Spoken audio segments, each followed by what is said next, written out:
Broker journey. I am so excited for today's episode. And yes, I say that all the time, but again, and I will repeat this every single episode, it's because I have awesome people. I have awesome people to interview on here, and today's guest is no different.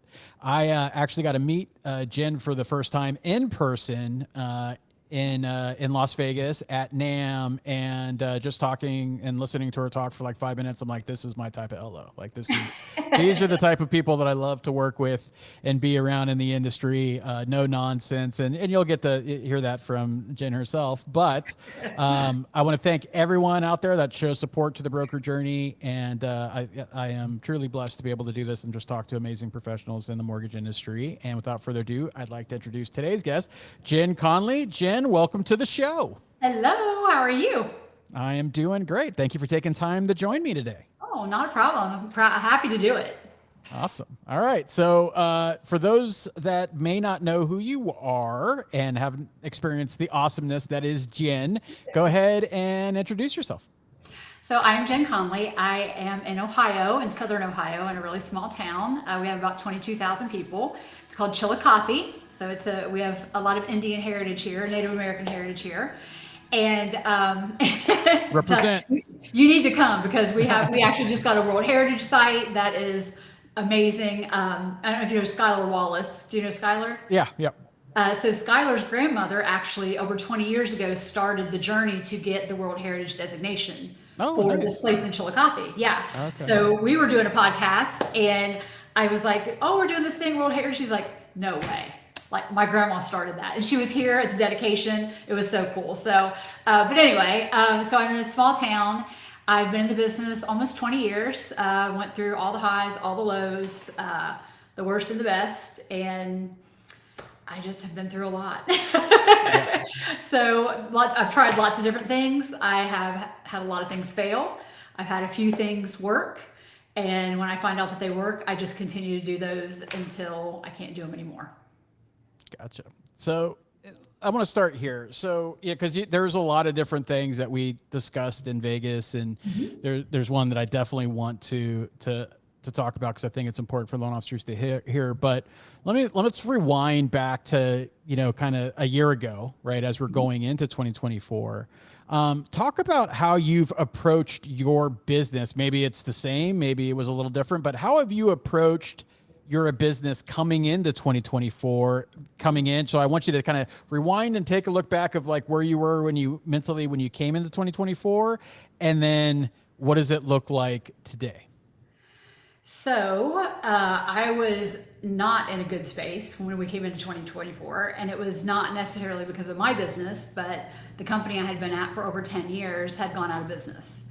Oh, that's right. Yeah. It was bad. It was messy, and I continued to have to work to clean all of those things up well into 24. So I had kind of a double whammy. I had all of the issues that we all have, right, with the market and things that were going on, and I had all that lingering stuff, and it was not.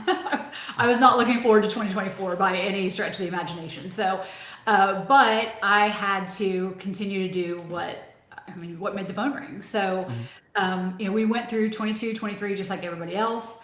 I probably, gosh, when was it? It was in 13. I started to do consumer direct. And I did a lot of that, all through the good times, the bad times, all of that. So we really found a way to make it work for us. So a lot of the struggles that people have had of not having loans. Now, I mean, obviously nobody's doing 21 numbers, but we still always are profitable and close enough loans to pay our bills and make some money because we are doing our own advertising. So going into 24, I was never worried about the phone ringing. I was distracted, to be quite honest, with all the other nonsense I had going on. So and I'm going to be completely honest, there's been a lot of times over this year, I've wondered why I continue to do this. I mean, and it's again, for me, it's not the business stuff because we always have business that chugs along, but it's just all the ancillary stuff that we all have to deal with in some way, shape, or form. Sometimes, 20 years in, just like, is this even worth it anymore? Just all the nonsense that goes with it. And so, and then inevitably, every time I think that, we will have a client come in that has got this amazing story. And then I'm like, yeah, and this is why I keep doing it, because there are amazing clients out there for us to help. So, but probably if we go back to, I've always done like everything everybody else does, right? You talk to the realtors, go to lunch, do the events, sponsor this, sponsor that. Can you pay for this? Can you pay for that? And so I was always writing checks. When 22 started, obviously, or when it shifted to early 22, not as much money, right? And I didn't want to run through the money I'd saved doing that. So we started to pull back a lot of that, going to all these lunches, to sponsoring all the things like through 22 and into 23. For us, the company I was at, it got even worse. And so everything I was paying for, I was paying out of my pocket all through 23. So I was not getting any reimbursements. So it was all me going through what I'd saved for all those years, you know? And so we've always ran really lean anyway. We don't spend a lot of money. We only spend money on things that matter. And so I continue to do my direct to consumer marketing. So doing that again kept everything going, you know, just moving along as everything else progressed. So I think that probably in 22, I started to realize that I was generating a lot of leads. And while I tracked where all my leads came from, I wasn't tracking who was closing them when I gave them to someone. Yeah. So that was it was a kick in the gut when I started looking at their conversion, like the people that I was giving these leads to, and they weren't converting them. I mean, it was insane. And we still, and while we've all suffered from inventory issues, there was more than there, well, we're starting to get better now, but like in 23 and most of 24, it was really bad as far as having enough inventory. And at that time we had more than we did in 22 and 23. So, I thought so I took most of 22 and just watched, which is probably too long to have done that. But for about a year, I tracked like everybody that we gave things to, how long it took them to convert. And by the end of 22, I had all the data that I wanted, and I decided I was going to change in 23 how I approached it with the agents. And so take me through that. So how did that go? Like when you took that, and it's also just to take a step back, it's always interesting how like when you get to that point of like being in a funk or questioning like what you're doing, and then you have that reminder, right? It's a nice little, nice little nudge from whatever you want to call it, right? Right. From, just and it seems to happen every single time too. From the mortgage spirits, right? Like right. You get that little nudge and it sucks you right back in. It's just, but this industry is like the mafia anyway. Once you get 100%. Yeah. You've been at this long. What am I going to do at this point? Right. Right.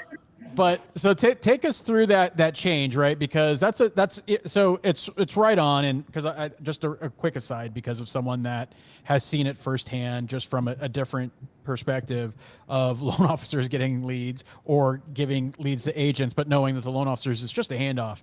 Very rarely do I see them actually like be like hand in hand. Like, are you following up with that? Are you doing? And it's more of like, hey, I just gave him a lead, and hopefully that does whatever it needs to do to cement the relationship. Well, you think that they want to get paid, right? And so and that's one thing I have never. I mean, I guess a long time ago I probably did, but I learned quickly giving it to somebody that you aren't currently working with does not work. Yep. I mean, I've never had that work. Oh, I'm going to give them a lead, and then they're going to see I'm so great, and they're going to give me all their business. And that has never happened in 20 years. Yeah. Maybe somebody else is a unicorn and they can get that to work, but I never was able to get it to work. So I work with people that work with me. That's how I do it. And so we decided we had to make it fun, right? Because at this point in 23, 22 wasn't as rough on them as it was on us by any stretch. But into 23, they were starting to sweat, right? They were starting to get a little more worried. And also I think a lot of lenders were pulling back, right? I think a lot of loan officers were not sponsoring. They were dropping their Zillow. They were not doing all the lunches and the coffees and all that because they weren't making the money to do it. So I think they started to see us pull back through 22, and then things started to change for them in 23 is what it looked like to me. So at the beginning of 23, I decided I was going to make a class. You have to take the class to get my leads. And if you aren't willing to take that class to get my leads, then you're not getting them anymore. I promised I would keep it to an hour, and I did. But my thing is, they wouldn't, if my conversion was as bad as theirs was, they would never send me anyone again. Yep. Because they'd be stupid too, right? Hmm. Like Yeah. there was one particular agent I gave, what was it? It was 7 buyers and 3 listings Hmm. in 90 days, and they closed 2. If I did that, they would run me out of town.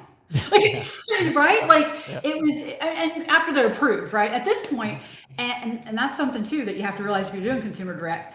I'm not giving you a lead. I'm handing you a paycheck. Yep. Yep. I've already spent all the money to make sure that they're ready to go. It is Hmm. a whole, their leads and my leads are 2 different things.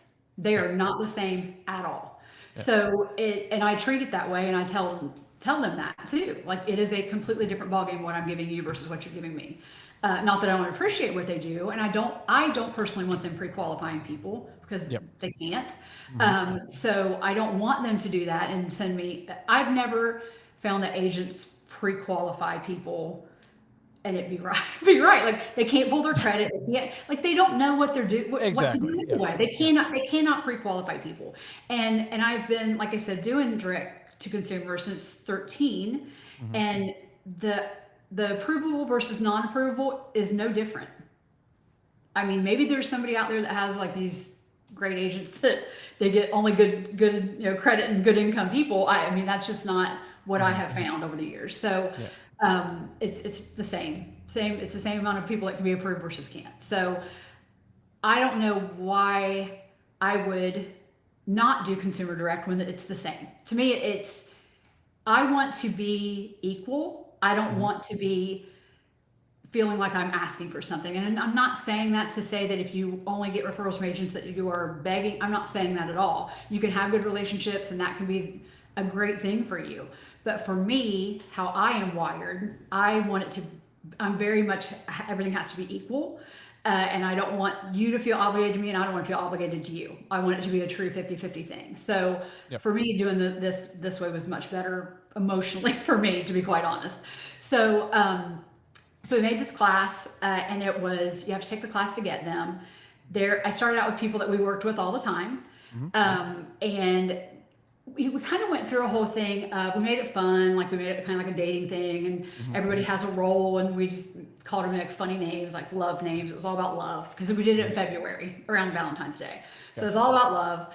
And we also started doing some sales training because we were finding people. You can't always just determine if somebody's going to buy $100,000 or $300,000. Hmm. When I'm on the radio and I'm trying to get people to call, I'm not saying don't only call me if you want to buy a $300,000 house.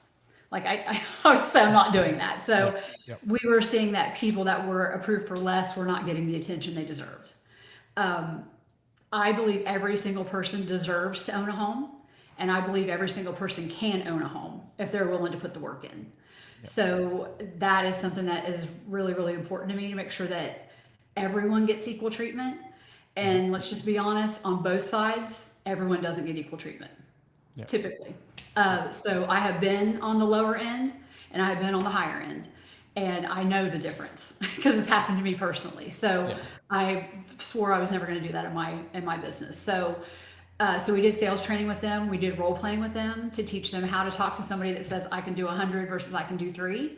Hmm. And we kind of start out as what would you say if this person says I'm approved for 100,000?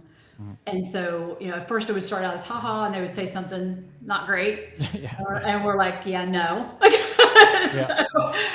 But it was a good exercise for them, and part of that too is I have someone in my office that has been through a lot, and even as a child and growing up, and how she had to move all the time and never felt safe and secure. Hmm. And so she tells her story every time we have the class, and she cries every single time, and I cry because she never thought she would own a home. I mean, when Yep. she started working for me, she's this month's 12 years that she's worked for me, and she was probably here 6 months. She's like, "You think I can buy a house?" And I was like, "Yeah." And she's like, "Well, I mean, Smiths don't own homes." And for anybody listening that thinks that that's not reality in the United States of America, you are wrong. It Yep. is 1000%. There are people in this country that have no one in their family has ever owned a home, Hmm. and they think they cannot buy a home Yep. because Smiths don't buy homes, or Browns don't buy homes, or Jones don't buy homes. They believe that.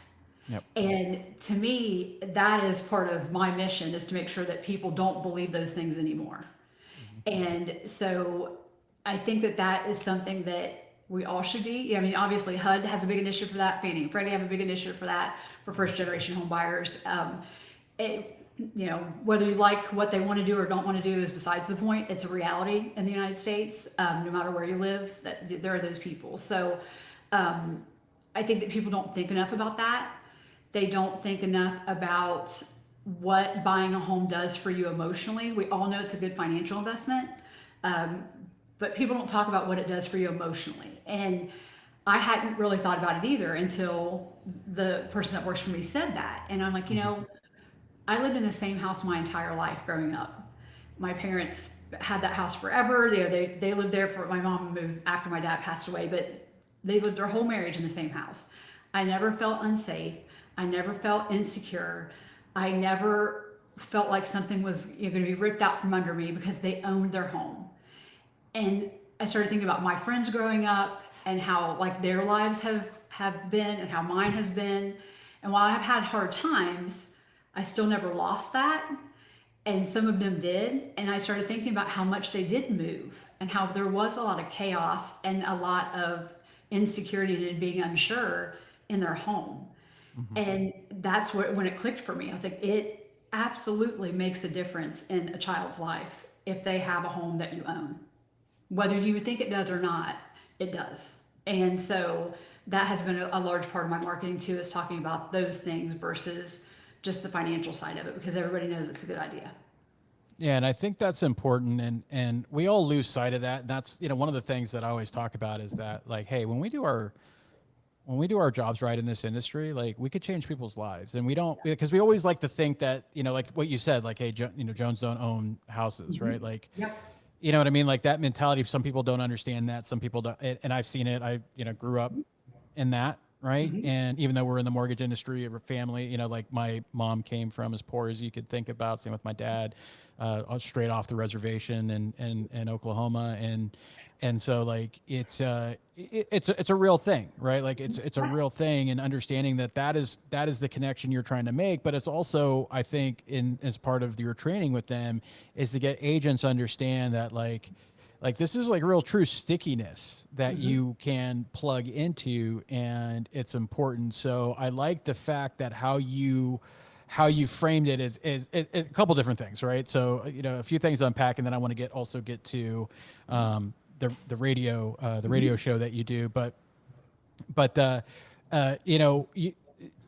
some people are like, hey, I just put on a training, right? Great. Like, and again, guys, if you're doing that, there's nothing wrong with that. But what I like is that, just meeting Jen, just spending time with her, she doesn't seem to half-ass anything, but like, it's just a lot of times it's just, like, hey, you try to make it fun. It was February, so you try to bring in the Valentine's. You not only talked about like the conversion piece and like this is what it looks like and what you're doing, but then you brought in the emotional element to it. So you went above and beyond what normal is when it comes to that agent trainings. And also the payoff for the agent is like, hey, I'm not giving you just some random internet lead. I'm giving you as close to a referral as you're going to get in this type of space. So it's more of a prospect than a lead, right? And a referral. So it's more of a prospect referral than anything else. So I think putting that and tying that all together gives them, to me, like if I was an agent, because again, I don't know a lot of loan officers that do that. Sure, I know loan officers that do like boot camps and education, and they do really well with that. But I don't know anyone that really like went to the nth degree like you did to make sure that, hey, I'm going to tie this all together so you're getting like the logical, the emotional element. And at the end of the day, like, hey, we all do great things. We help people and we make good money doing it. Right. So that's what I appreciated, how you kind of package everything together to give something to where it's a win-win for everyone, right? Like how does anyone lose in that situation, right? Well, and two, we start the training with, this is how many calls that we had. This is how many credits we pulled basically from our marketing, not from agents. So we don't count that. So it's always between 700 and 800 a year, just depending. Aside from anything that we do, we get referrals from agents. Those are just what I generated from radio and from past clients or however we get them. So I think it's the first year we did it was maybe 758, I think. And I think they're about half were able to go into, a contract at that time. And then the other ones, we have a whole system that we do for credit repair. But when they see those numbers of how many people that we generated that were ready to buy, it completely changed everything for them. Yep. Like they're like, oh, this is not a here or there or something. Like this Yeah. is Yeah. it's a lot of people. I mean, that's a 300, let's say 350. Or I mean, who else is generating 350 ready to buy buyers in a town of 22? Oh, it's all of our county and some surrounding counties, but Southern Ohio. I mean, that's a lot. I mean, we have, I think in our county we have 75,000. The county below us is like 25. So I mean, we're maybe looking at 200,000 people.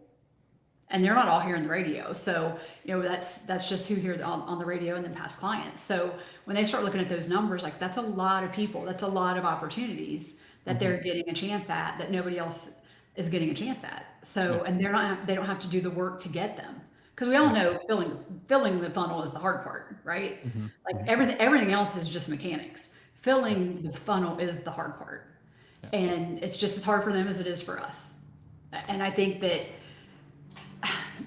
for a long time it was a little harder because they had something tangible that they were selling, right? Like, here's my house, here's this house, look at this. So now they have an intangible they have to sell, which is their buyer's fee, in a lot of cases.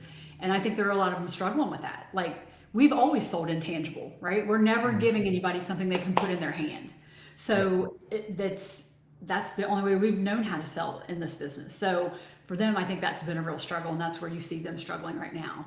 So for us, we, this part of the way through this, that started to come into play. So it made a big difference for them when they knew they could get something they didn't have to do all the other to get to them. So Yeah, no, and it's an important point to make is it is mechanics, right? And that's the part, because that's what everyone wants. And what's amazing to that, when going back to when you're talking about the people that don't convert, it's like, what do? Instead of like focusing on the leads, the follow up and actually converting, they felt like, give me more leads, right? Like just more and more and more.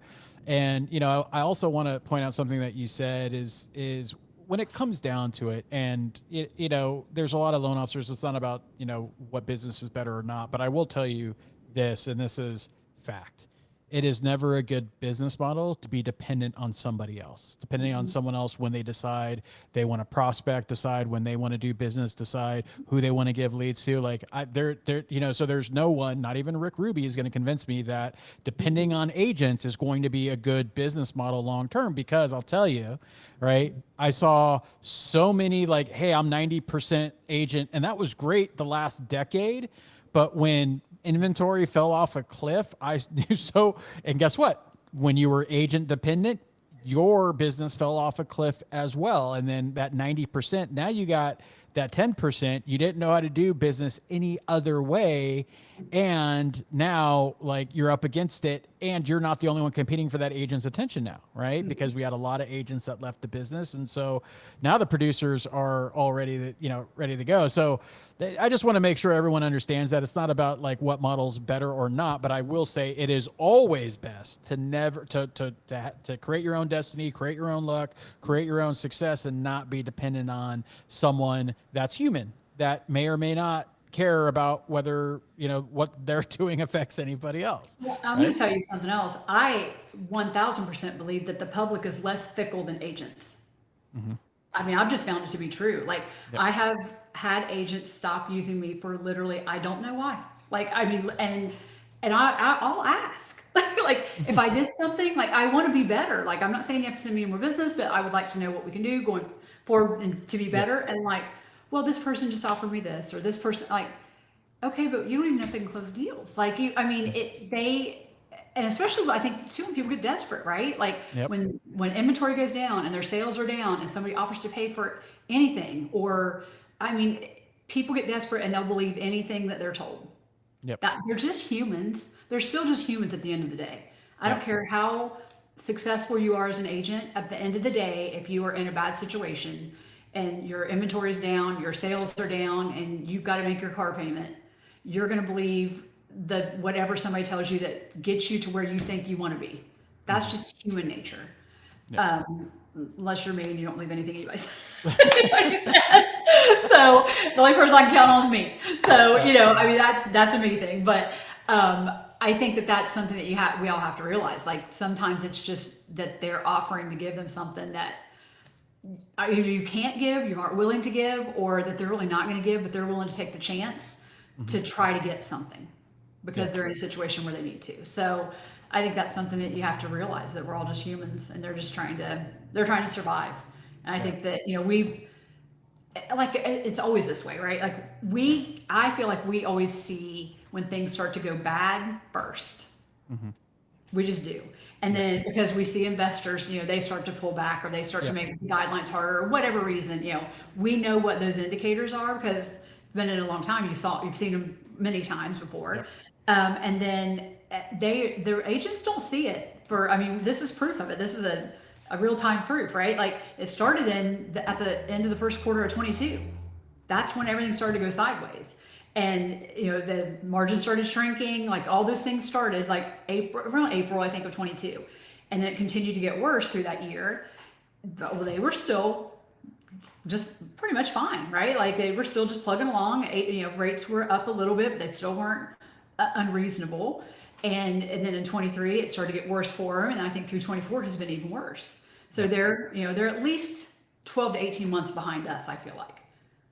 Yeah, no, absolutely. And what's, interesting in that whole dynamic, right, is, going from how many sides they were doing to very few or none.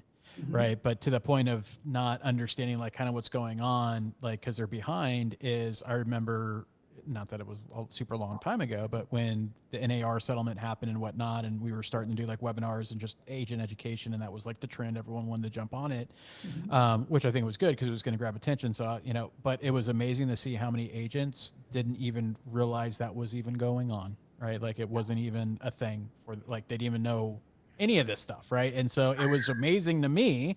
And, so it's just, it's just, that's kind of how it is. Like sometimes they just, I had an agent, a very successful agent. Like when NAR first put a thing out, when they said, this is well before the settlement, stop saying that you're free. You have to stop saying that your services are free.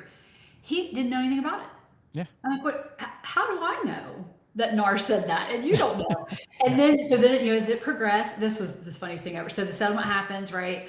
And then we're talking about it, and I said, well, this settlement's not your problem. These civil lawsuits are not your problem. The Department of Justice is your problem. Yep. Like now you get to be the redheaded stepchild. Like, I mean, I know I can identify with that because I've been it, right? Yeah. We were the redheaded stepchild. Yeah. And so he was like, I said, you'll be lucky if they don't like how you get paid. Like that's at the end of the day, that's what it is. The DOJ does not like how they get paid. And I said, you'll be lucky if they don't limit that, or cap it. He said, they can't do that. I started laughing. Jason, I started laughing. I said, oh, you're so cute. I said, they can and they will because they did it to us. If they want to do it, they're going to do it. And there's not anything you can do about it. NAR is not going to stop that.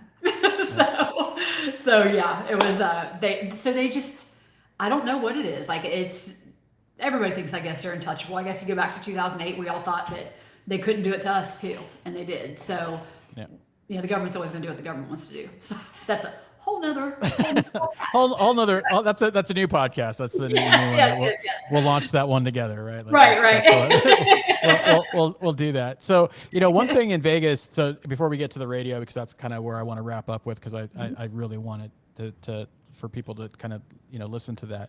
But one thing that was funny is because.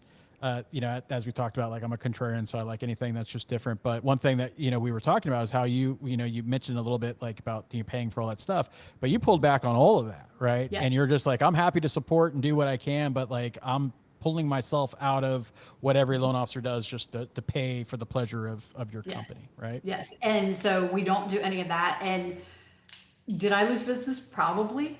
Am I profitable? Yeah. And so maybe it's just because I'm old, but I've just gotten to the point where every dollar is not a good dollar. Yep. And I I don't need to be the best or the richest. I need to do the best job that I can do for the client. And so that's really all I care about at this point. So I want to have good relationships with agents, and we still treat them the same way we always did. I'm just not writing a check to do it.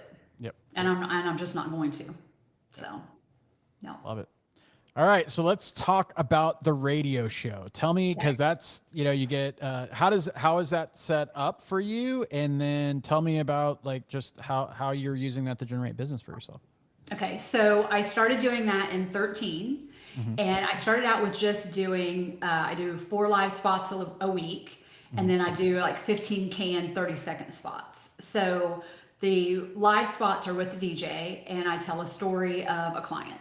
So it could be, one in particular, one girl that she cries every time she comes in. So that was one of the ones that came. Why I was like, why am I doing this? And then she showed up. She had been through. She went to with a KW agent, and she was sent to their lender like a year and a half before.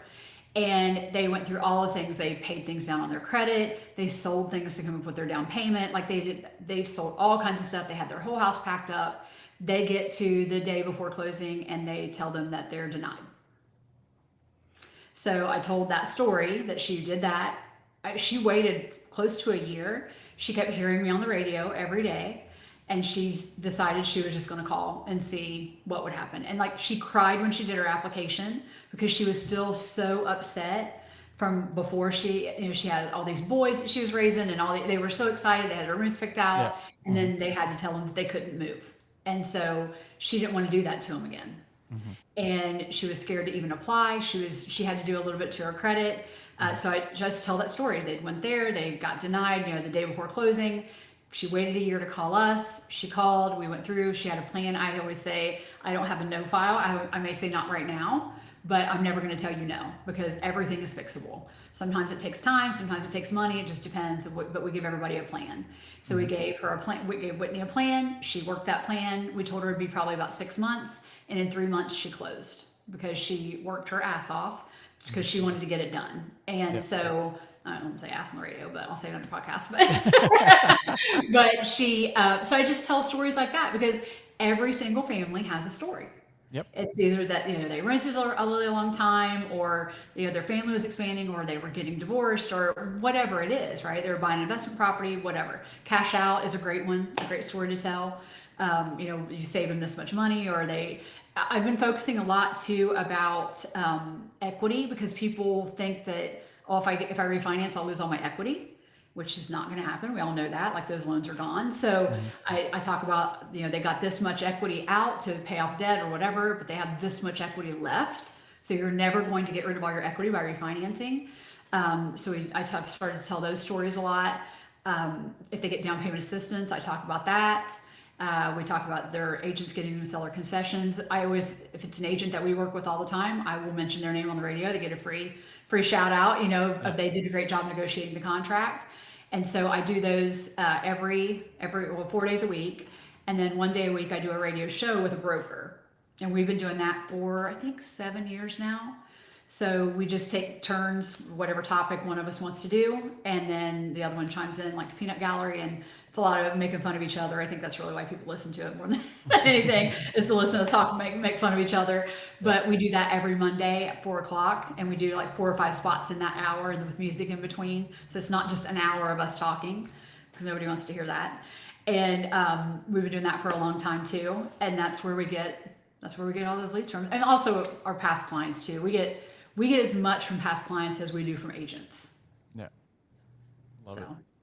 And everyone that knows me is like, oh, they're all like, oh, now I know why you wanted her on, because you just, and I think I told you this probably like 20,000 times in Vegas, but like, is that Jen didn't go in, hey, yeah, let me tell you about this new DPA program and and that she told a story. Like, guys, the story she just mentioned, and this is stuff that I've tried to beat in everyone's head. Like, nobody gives a shit about your products, right? No one cares. Nobody cares about any of that. They care about themselves and what can you possibly do to solve their situation? What can you do to help them, right? So that's point number one. And so I'll tell you right now, if there's someone that was on the radio listening to that show and they heard that story, that's going to move them to action more than if like, hey, rates are doing this and this is that, and you need to have, 25% DTI and blah, blah, blah, like all this other stuff. Like you're just pushing products that nobody cares about or even knows about or doesn't. And even if they knew about it, they wouldn't know what to do with it or how it affects them.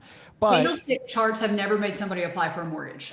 Right. Like, and there's just so, and so everyone focuses on the wrong thing. And that's point one. Point two, and this is what I love. And I remember you telling me this, and this was like right there, is the something that I've been trying to tell every single originator, right? You can help everyone. You can help everyone. You're either helping them by doing their loan, by giving them a plan, right? Because like whether it's money, credit, or whatever, giving them a plan to do it, or referring them to someone that maybe has a portfolio or product or something that where you don't have something to offer to them, someone else does. Maybe it's a local credit union, maybe it's a bank, whatever, right? There's always little things out there that you may not know, but it's good to have a source. But that way you become the hub of just helping people. And and if you don't do it yourself, at least you're giving them a plan or situation. There's so many originators that go through, and guys, look, I've done this. I've gone through and see people tell me that there's crap leads, and then see those leads because I track them and see them close with other originators, right? Because I had a platform that allowed me to do that, right? So I was able to see that those people close with other originators when they were going to tell me that all the leads suck and da-da-da-da-da. So, okay, well then how come they were able to close someone else? So someone got that commission, you didn't. And maybe that's because, I saw that, they said their credit wasn't that great and I just, whatever. But then over here, they're struggling. And these other people are not. And so I like the fact that it's like your mentality of approaching that is like, I'm going to help everyone, right? Like everything's fixable, may take time, you may be able to do it. She worked her ass off and got there instead of 6 months. She got there in 3 in that story. And so my friends, I hope you just rewind like the last like 8 minutes or 10 minutes and listen to that, listen to the story and understand is that, Jen was just telling a story, right? Something that was real and that's something that's relatable to a lot of people. I know I relate to the single mom apart. I understand that. That's why I try to focus people on that when it comes to marketing and messaging as opposed to the other shit. But like, that's what we want to talk about, right? That's what because that's what's going to move people to action. Because as I try to tell everyone, marketing is about putting whatever content it out, whether it's a video, a graphic, whatever, to where whoever happens to see it, your target audience raises their hand and say, she's talking about me. Right. And if she identifies that and relates to that, then what's the next step? She might be able to solve my issue. She might be able to help me. She might be able to. So Jen doesn't have to do anything other than just share a story that's relatable. So I just want to make sure you guys understood and understand how great that is and how successful that is. And you're listening to Jen talk about, hey, I'm doing my own thing. I'm sourcing my own business. I'm giving out my own leads. I'm having agents come to me. I'm helping them. I'm putting them through training to make sure that they understand like what we're trying to do here. Guys, that is what I call taking control of your damn business. Right. And so that's why I wanted to have one of the few reasons if you've seen so far in this episode of why I wanted Jen on here. But that's important is you got to take control of your business. And I think just from, so let's take it, we're in a good space. You're doing all of this stuff this year. How are you feeling going into 2025? I think obviously it's going to be a good year. I mean, I think that, well, first of all, I don't follow the MBS. I don't care what the rates are. I couldn't tell you what a rate is today to save my life. I couldn't tell you what the market's doing. I can't tell you any of that because I don't care. It does not matter. The price of money is the price of money, which is what it is. And so, and to be honest, like I probably am the highest priced person in my market. Because we do a lot of extra things that other people don't do, and we can't do it for free, right? I am not in the race to the bottom. You are not going to get the lowest, I'm not going to make 50 cents on you. Yep. like you cannot stay in business that way, right? Like, so, so we do a lot of extra things for people. And so we have to be compensated to do that. One thing I'll tell you too, that people will blow people's minds is that we do almost all of our docs face-to-face, and people put pen to paper, and we go over the loan estimate line by line. And we have an upfront fee, and we go over, and it's not cheap. And we go over everything, and we tell them what we're going to do for that, what everybody else is doing for that. We don't shy away from the money. And I think if you embrace that, that is huge for you too. I think that 2025, I think that with the stuff with the agents, right? With they have to sell their own stuff. They're, in my opinion, they're not going to fight. Not that I have seen a lot of them fight for a lender, like some people say they do, but whatever. But like they're fighting for themselves, right? They are not going to fight for you to get your fee or your whatever when they got to fight for their 3%. Like they feel like somebody's got their foot on their neck and they're not going to survive it through this. So they've got to worry about getting themselves paid. You're secondary to that. So first they're worried about selling their fees if they have to, and then they're worried about getting into a lender. And if they've had to struggle to get that paid, they're not fighting to get them to go somewhere they should go. They're going to let them go wherever they want. I mean, they do that most of the time anyway. Like they don't really try to get, I don't feel like sometimes they will, but not a lot, right? So you have to market for yourselves. You have to fend for yourselves. And I think that that's super important. I think that I like this change for them. I feel like they can now, they're not worried about what I'm doing and what I'm charging because they're too worried about themselves, right? So I think that will probably take some of the scrutiny off of us with agents. But I think that you really need to, if nothing else, I'm not saying go out and sign up for some big radio contract because maybe you're in a market, when we were together, we were with Darren and Darren was talking about his market. And I said, well, it's probably expensive in Kansas City. Go to a rural area. Like you don't have to do it where you're at. Go to a cheaper market, a cheaper radio market, because probably nobody but, Quicken or somebody like that's advertising there. So when they hear local voices, somebody that's not a radio DJ or a big marketing company that this huge place hired, Rocket or whatever, then you're going to stand out. I mean, I have done the craziest, Jason. I did one 30-second ad where I whispered the entire thing. I whispered the entire thing. Like, I've got the secret, the bank's not your friend. Like, I go through this whole thing. And so it's like radio, and then drops. And they're like, what? Like, you've got to do stuff like that to get people's attention. So I think that you can do that, but you can do a lot of this stuff on video. You can absolutely do it on video and run Facebook ads, run Instagram ads. Like, there's a million ways you can tell stories. And that's our business, right? We're helping people change their lives. Why would we not celebrate that and make them the focus of the ad, not you? They don't care. No, not a Consumer One cares if you're the smartest loan officer they've ever met. They don't care. Jason, you and I both know, I've known some dumb loan officers that have made a whole lot of money. Like, you don't have to be smart. You have to work hard because you can always find somebody that knows the answer. You can always find somebody that knows the answer to whatever problem you've got in a file. It doesn't have to be you. So that's the thing I think that you need to focus on, going into 2025. If you do that and you start telling the stories of your clients about them and they're the hero of the story, not you. You're not the hero. They don't care about you being the hero. They want to be the hero. And if you start doing that, you will see a response to that. I promise you. Love it. Oh, and that's it. That's the mic drop. That's exactly, because that's what I want people to hear. And it's so important. So important. My friends, you got a lot of good nuggets out of here, a lot of good things.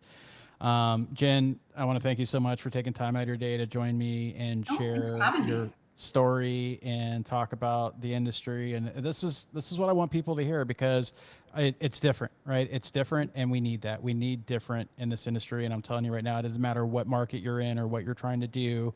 Different, standing out, thinking about your business differently, taking control of your business. To me, that's going to be the recipe for success now and going forward, because that puts you squarely where you need to be, in the driver's seat, in control of your destiny. So, Jen, thank you so much for joining me. I will put Jen, if Jen doesn't mind, I will put a way to contact her if you want to reach out and just tell her how awesome she is or stuff. I'll put her contact.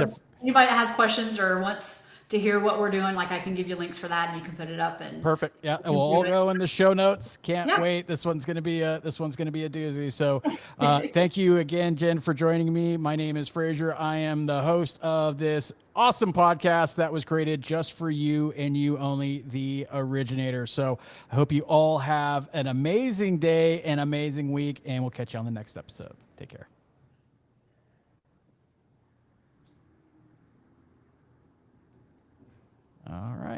let's see. 99%, 99%, It goes. 99%, 99%. Come on, keep it going.